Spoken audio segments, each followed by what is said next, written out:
Kia ora, Northern Easter Camp. My name's Jeremy. I'm from Palmerston North Central Baptist Church. Kia ora. First of all, Northern, thank you for your warm welcome to us from Central Easter Camp. We are so appreciative of your hospitality. We love you. We appreciate you. So it's Easter Saturday. And in the Easter story, Jesus is dead. There is silence, there is pain, there is waiting.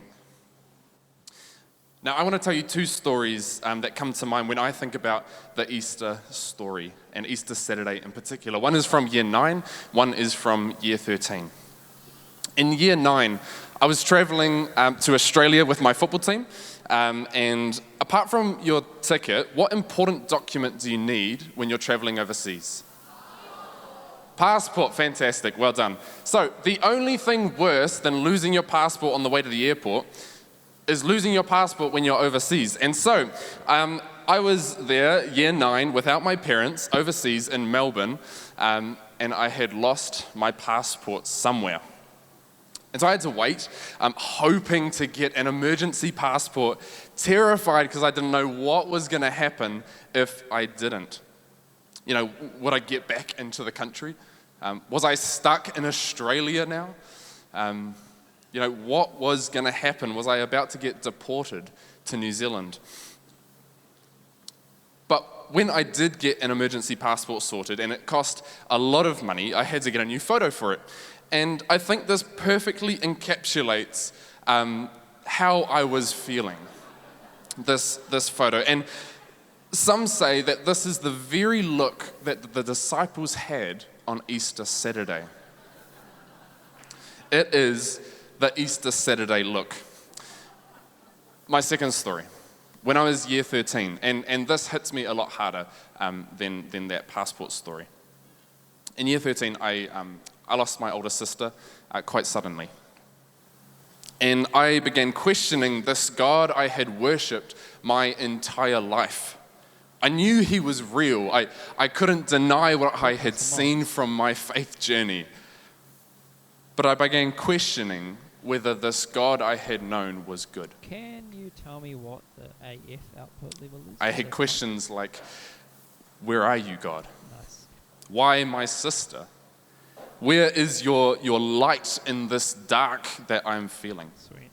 I'm having to gain it to like 40 dB. Perhaps you've had a similar struggle in your life. Yeah. Maybe the loss of a loved one. That's all good. Thanks, bro. But maybe the hurt that comes from bullying or the betrayal of trust. Maybe it's the internal battle that you have day in, day out with your mental health. We can sometimes feel like we're permanently living on Easter Saturday in this time of pain and hurt and uncertainty.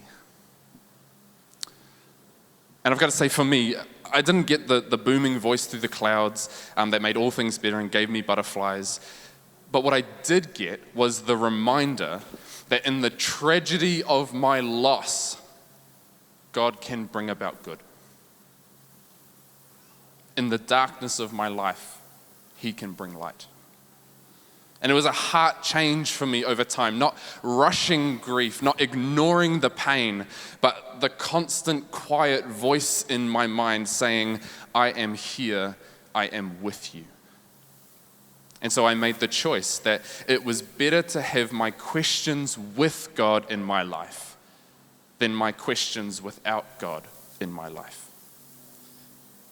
And now that journey isn't over for me. It's not like I stand here with 0 questions in my life.